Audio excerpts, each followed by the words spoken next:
Good afternoon. I'm GeekWire co-founder John Cook, and I'm pleased to welcome you to this afternoon's VIP session presented by Regence Blue Shield.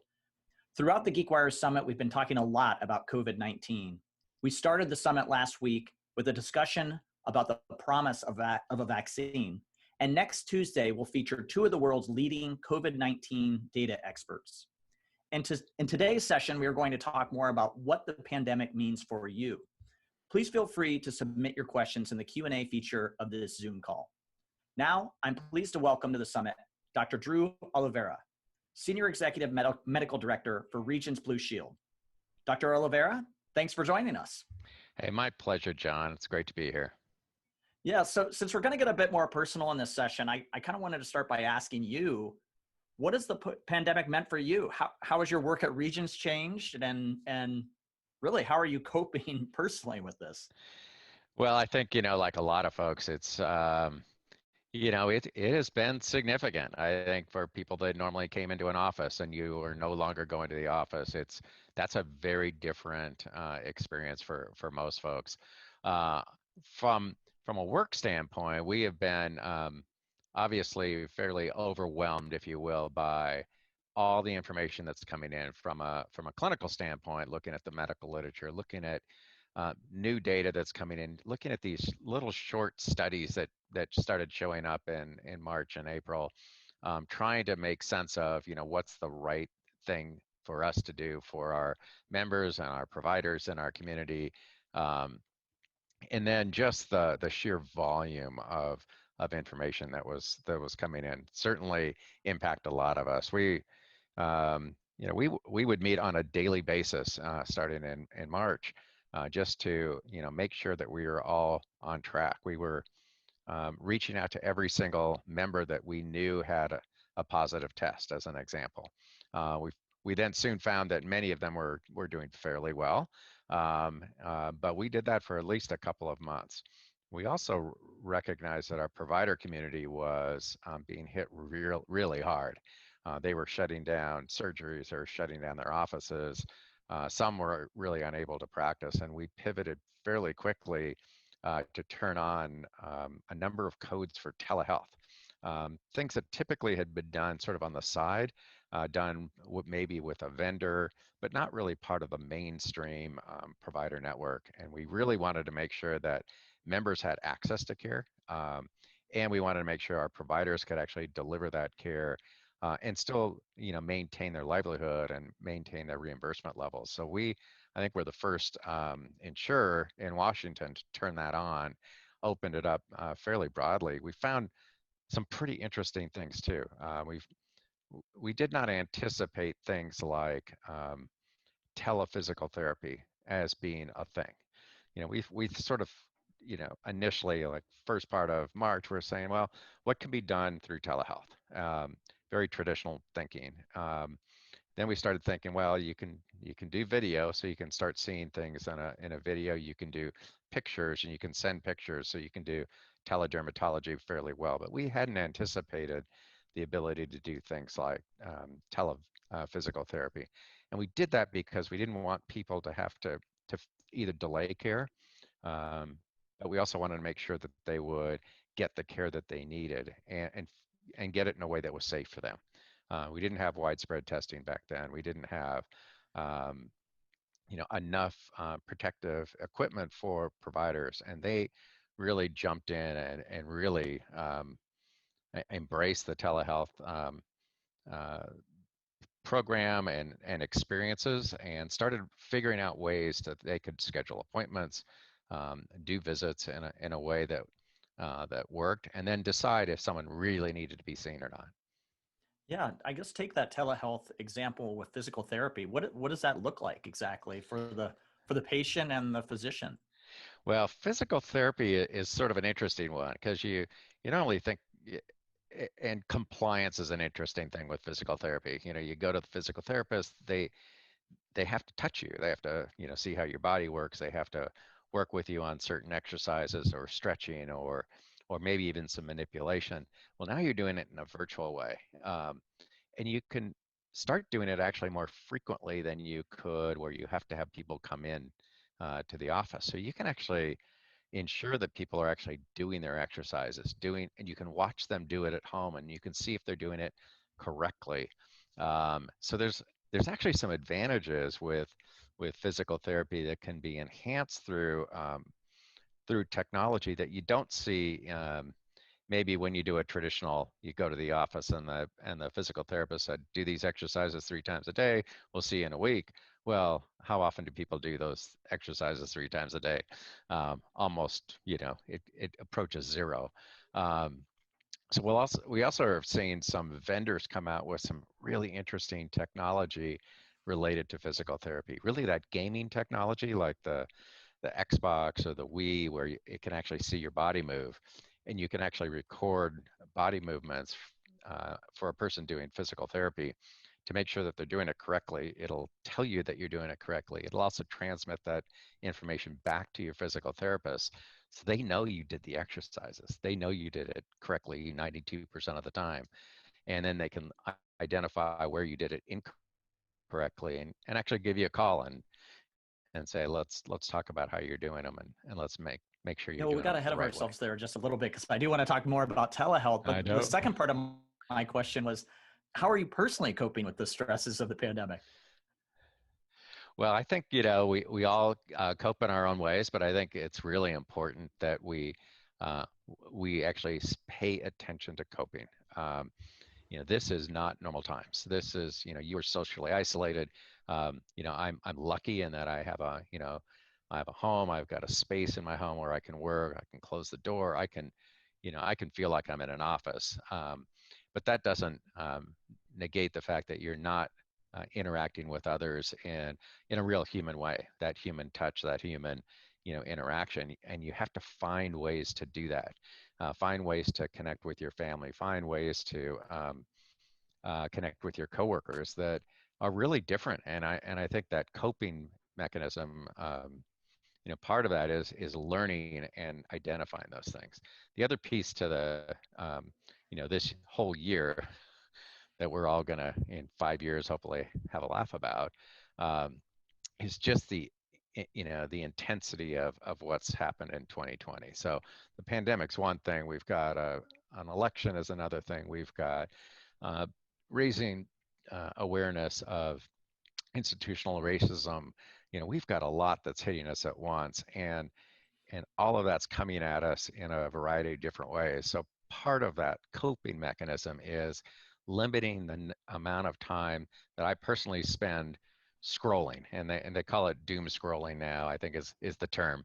Well, where you Right. get and you just keep going deeper and deeper, and pretty soon, you're pretty depressed in about 10 minutes. So I give myself 5 minutes in the morning. I'll read the New York Times, and then I'm I'm good for a while.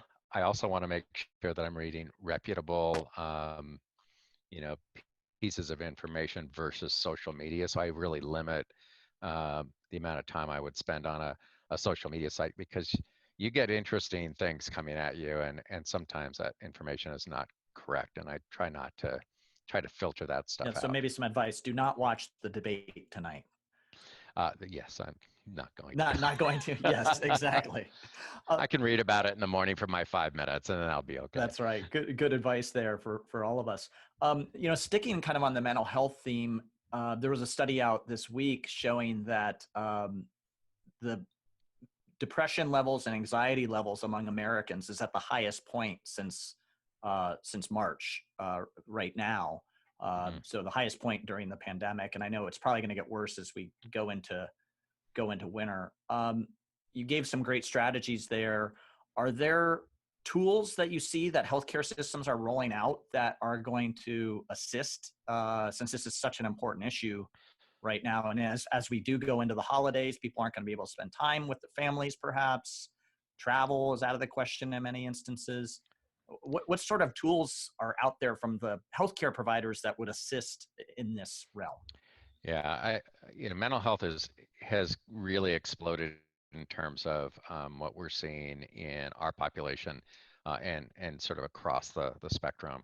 Um, as you mentioned, depression, anxiety, increasing in suicide rates in certain populations.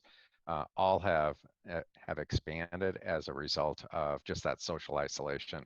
Um, we talked about telehealth before. The behavioral health specialists actually embraced telehealth right away, and so their volume never changed. It actually went up a little bit over time. So they have been able to pivot and do telehealth visits that way. Yeah, we Now, actually had a mental health expert on our telehealth panel on the Regence Health perfect. Tech stage earlier, and she actually was alluding to that. This wasn't as big of a leap for the mental health professionals as it was maybe for the more traditional physicians into Absolutely. telehealth. Yeah. But there's not enough therapists out there. And that's, that is a problem. One of the other things we've noticed with the pandemic is how our health system has deficiencies, and one of them clearly is in mental health professionals. So how do we expand mental health to others? And you sort of ask what kind of tools are available. For all of our members, we made some self-help tools available through a system called My Strength, where you can actually do self-assessments, you can do mindfulness training, you can do stress reduction, you can even do cognitive behavioral therapy that's digitally based. So if you have mild, maybe even moderate stress, anxiety, or depression, you can go through these modules and essentially get sort of a digitally based therapy that can actually, from the literature, actually improves people's well-being. So there's those types of pieces available. There are, certainly the telehealth, is available, through our provider community as well as through some of our vendored solutions. But really, it starts getting into, how do we actually planfully reach out to others and help them? Whereas before we may not be as attuned to others, we need to make sure that we're asking people those questions, friends, families, coworkers, because you want to be able to make sure that they're doing okay. And I think you'll hear people say those types of things in conversations. How are you doing? And they'll start, a meeting, just want to make sure you're doing okay. I think that's really important to do because um, we used to talk about the term loneliness, and we used to always sort of think about that as the elderly. Uh, you're getting more isolated, you're getting older, you're losing loved ones, you may have less mobility. But when we started measuring loneliness since the pandemic hit, it actually hit all age groups, millennials and Gen Xers even more so than the elderly in terms of the increase, and all age groups increased. Yeah, I think I'm seeing that in my family, certainly, with my father who's living in Ohio, and then my 10-year-old son. And it's certainly an issue as we deal with these issues with anxiety and depression. So I appreciate those thoughts. Yeah. We have had a couple audience questions come in, and I would encourage people to continue to ask those in the chat or the Q&A function here. I'll looking at those. In fact, Michael Hirsch has asked about suicide rates and some conflicting data as it relates to suicide rates as it relates to kids in-person school. And he was wondering if you've seen anything related to suicide rates during the pandemic. I personally have not seen any data related to that, but is that something you've looked into? It's certainly a concern that we have related to, you know, just the rising mental health and mental distress that we have. Yeah, I haven't seen any data specifically in the in-school population, but there has been an increase in younger adults. It's relatively low to begin with, but it's still an increase over the baseline. And so I think it's something we have to continue to look at and watch for, and just be aware. Yeah, absolutely. And another audience question, bumping back to our telehealth discussion, which I said we were going to get back to. The question is, the pandemic forced a rapid acceptance of telehealth. Post-pandemic, do you believe that telehealth is here to stay? We certainly hope so. I mean, we've been talking about, telemedicine for decades now. I mean, University of Washington was doing telehealth visits between specialists and primary care docs in rural settings back in the 90s. We had very old setups that we would use to try to connect. And and we've been, wishing that we could have more telehealth going forward. The pandemic has really fast forwarded things, a decade. And I think the fact that our provider community adopted so quickly the use of telehealth, the fact that they were able to build it into their workflows like they have today, where you schedule an appointment, a nurse can check you in to your visit, you can do the visit, you can get all the information, you can even send them, the person to go get labs or an x-ray if they need to. Um, that's been a learning process for everyone. University of Washington, my friends in the family medicine department there are anticipating at least 20% of their visits to remain telehealth visits over time. University of Miami, I was talking to an individual there, they expect 30%, and they're trying to even get it to be higher than that. From a practicing physician standpoint, that can actually save you a little bit of time. You're not walking in between rooms. You're not wasting as much time that you might otherwise. And that can allow you more time when you're doing an in-person visit. So you can maybe get that same amount of time to see multiple patients back to back in the morning, spend the afternoon with longer visits for those that actually have to be seen. So I think it can actually improve what we experience from a practicing physician standpoint. I think the other thing that we're going to learn over time as more and more providers start using telehealth is a need to have that interaction be a little bit different. Use of remote monitoring devices, especially for the more vulnerable populations. Things that you're going to want to sort of see in a visit. I want your blood pressure, I want your weight, I want, maybe some lab tests. How do we get that information back to the provider through a telehealth experience, especially when you have someone who may be sicker? And there are devices now that can do digital stethoscopes, as an example, that are phenomenal. In my practice with lots of little kids running around, it was sometimes hard to listen to someone's heartbeat and heart sounds when maybe the people in the next room are really noisy. Well, with a digital based one, it's just phenomenal. It's like we sort of learned in med school, and you have these idealized sounds and you went, wow, that's great, and you never heard it again because it was so hard to hear in a noisy environment. So I suspect the use of remote monitoring and remote technology will be changing how we think about telehealth and use of those services. Yeah, absolutely. In fact, at the summit last week, when Bill Gates spoke, he mentioned the same idea that we've had 12 years of innovation kind of pushed onto us here in the last 10 months. And I'm wondering, in that regard, what else do you see that maybe has happened in the last 10 months that you think might be taking root beyond telehealth here as we move into 2021 and beyond? I think from the consumer standpoint, they've also pivoted and adopted telehealth where maybe before they might have been reluctant to use that. And not only pivoted, but the convenience of it is not trivial. And so I'll give you my wife's example. She had an eye infection and doesn't have an ophthalmologist. I said, well, just I don't know, call mine, see if they can see it today. Well, he did it through a telehealth visit and diagnosed it, and she went, this is a lot easier than actually,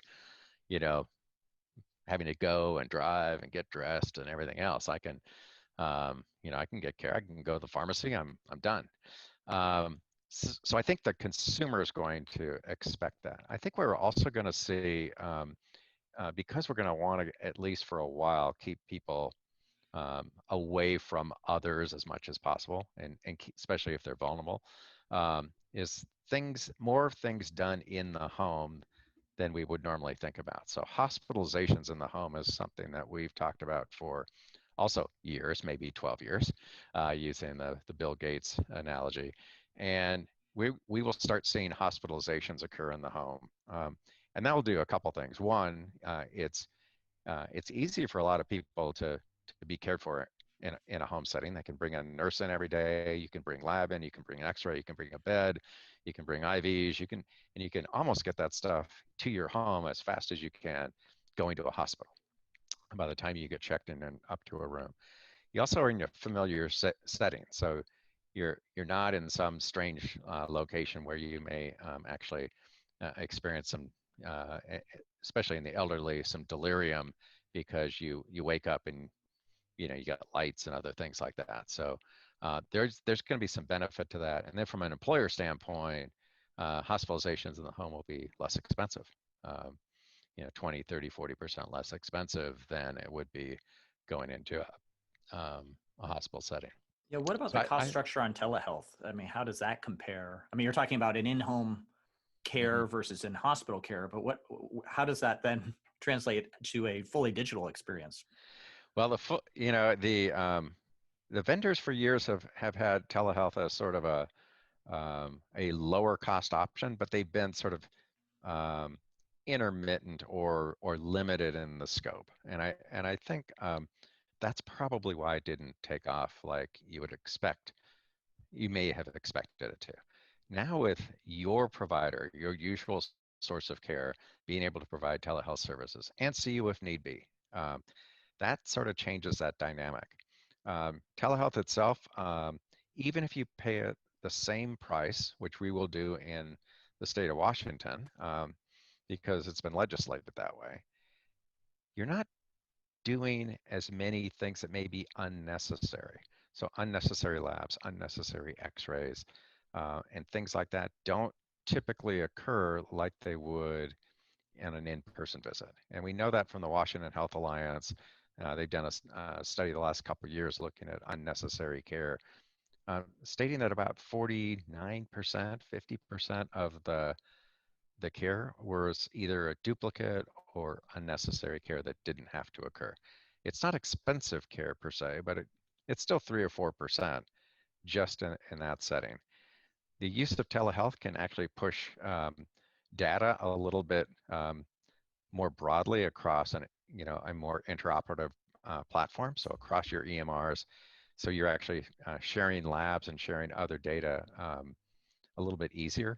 And you can collect data from patients, either patient surveys, questionnaires, et cetera, that can actually speed up or help you in terms of caring for that member, providing care gap guidance. So is the person getting the right care at the right time, and giving you alerts while you're actually working with that member. I can just see that streamlining, that efficiency really making a big difference in terms of how care gets delivered in the current and not too distant future. Yeah, well, I could ask a bunch of questions about that. It's sparking a lot for me, but I know we have a lot to get through, and I want to move on, especially into COVID. And I know you started your career as a family doctor here in Washington State. If you were my primary doctor right now, what would you tell my family what we would need to know about preparing to get through this winter with the pandemic and cases increasing right now? What sort of advice would you provide me as a doctor? Yeah, well, John, certainly for you and your family, we're entering the colder months, and the colder months means that we're inside more, and we are more likely to be in close proximity to others. And so, just like we've been talking about since March, right? 6-foot distance, wear your masks, don't have prolonged contact, with people you don't know that are not in your bubble per se. All those things continue to be really important. Over the summer months, we were outside, we could hike, we could do things a little bit safer. And now as we enter the winter months, we have to be, we almost have to double down on our thinking related to that. Now, some things you can do that you can do right away. So your flu shot, if you haven't had it, go get it and make sure everyone does that. And I think you said you did, and Yes, you I made your did. kids do it. It was painless, even though it took my son about 20 minutes to get through the process. That takes 3 seconds. Yeah, well, it's tough with kids. Just to, you almost have to distract them. But why, from a medical standpoint, why is a flu shot so important? given, it's obviously not a vaccine against COVID. Why are physicians and the medical community pushing that so heavily right now? Well, certainly, the flu actually can mimic in a lot of ways COVID-19. So any ways you can, sort of limit that, you getting also a condition that could be, potentially very debilitating and or fatal, you want to do that. So we've been pushing flu shots for years and years and years. The other reason is you don't want to get both of those at the same time. And because if you have, a chronic condition or respiratory condition, and now you have both the flu and COVID-19, that could be, much, much worse for you. Uh, what we are also seeing, because people have been, physically distancing, is a lot of those respiratory viruses that we would normally see all year long have also dropped down. So we expect to see that continue. I think probably the most important thing for your family, I would tell you, is maintain good health, good mental health, good physical health. Continue to do things like you normally would. And when things get tough, which they will, because you will feel isolated, I always have people just make sure that they have a plan. And maybe that plan is just, here's what we're going to do today, or here's what we're going to do this week. It's the start of the week. It's Monday. We got school till Friday. On Friday, we're going to do X, Y, and Z. And then we're going to do these things so you can think in short bites it can be finite and it can be something you can do. And at the end of the day, just say, hey, what did we do that worked? That was fun, that we learned, that we, accomplished. Because if you don't do that, you can really get pretty low in terms of how you're doing. And I think, your family will all have pieces, and having those family conversations, I think, will really help as we get through these sort of the next, 6-9 months before things really start to hopefully turn and get a little bit back to normal. Yeah, hearing you, Dr. Oliveira, there, it almost makes me think of almost like an earthquake preparation kit that you need for those days when you're getting especially depressed or lonely in these winter months. And it has some things to get out there and do that are fun. We had another audience question that came in just related to kind of putting out your crystal ball of how you see the pandemic unfolding in the next few months. What is your thought process on how this is going to look? Well, I think it's, I wish I had the crystal ball. There are a number of vaccines in the works. There are 11 in phase 3, meaning that they've passed safety tests. They've passed, that's phase 1. Phase 2, they actually create what you want it to create, such as an antibody. And phase 3 is you give it to widespread groups of people. Some get it, some don't, and then you see, does it work, in the wild, if you will. So there's 11 different vaccines currently in that phase 3. There are, a number of more, scores more in the other process working their way up. When will a vaccine become available? Well, we may see some vaccines as early as, start of the year, January, February. What we won't know is, who they're best used for, how long they last, we'll know a little bit about how effective they are. Are they 50% effective, or are they 90% effective? And then the real question will still be, how long do they last? Do they last for 3 months, 6 months, 2 years? We don't know that. So, we're all in this master course of immunology right now, which is really fun. You're all learning about all these different phases and things like that, trials go through. We're going to continue in that process. But I expect that we will see some vaccines come to us. I think we will see that we will do immunizations to those who are probably the healthcare workers first, frontline workers second, and then it's the vulnerable populations probably third. And vulnerable being either the elderly, those with chronic conditions. But I would also argue that we have to look at the other populations who are adversely affected by COVID-19. And those typically are the lower income populations. Blacks, Hispanics, even Asians have higher rates of COVID-19, including all the morbidities associated with that. Lower income populations also tend to have more chronic conditions that can impact them. So I think as we think about that rollout of the vaccine and who should get it first or next, we really need to think about who also is being impacted the most, and think about those health and equities and health inequities that occur in our system. Absolutely. And I should make a plug for a session we had here on the Regence Health Tech stage earlier. In fact, the first session we kicked off with in the summit a couple weeks back was our race to a COVID-19 vaccine. So if you've not yet checked that out, all the sessions are on demand through the GeekWire Summit platform. Before we wrap up, we've been asking all of our panelists and speakers at the summit this year kind of just a basic question, trying to shed a more positive light on where we're headed, given a time that we're going through so much turmoil. But what gives you hope right now? Yeah, I think what I've seen is just that connectivity that people have for each other, and that gives me actually a lot of hope. I think, you know, we saw that, in the 9/11, where people all of a sudden reached out and connected with others. I think we're seeing that now. I just hope it continues, and I expect it to. And I think when we can actually be physically together, I think it's going to be a much richer experience. Great. Well, Dr. Oliveira, thank you so much. Remember, folks, don't watch the debate. Get your flu shot and create a emergency kit for those lonely days here in the winter. Dr. Oliveira, thank you so much for joining us here at the GeekWire Summit. My pleasure.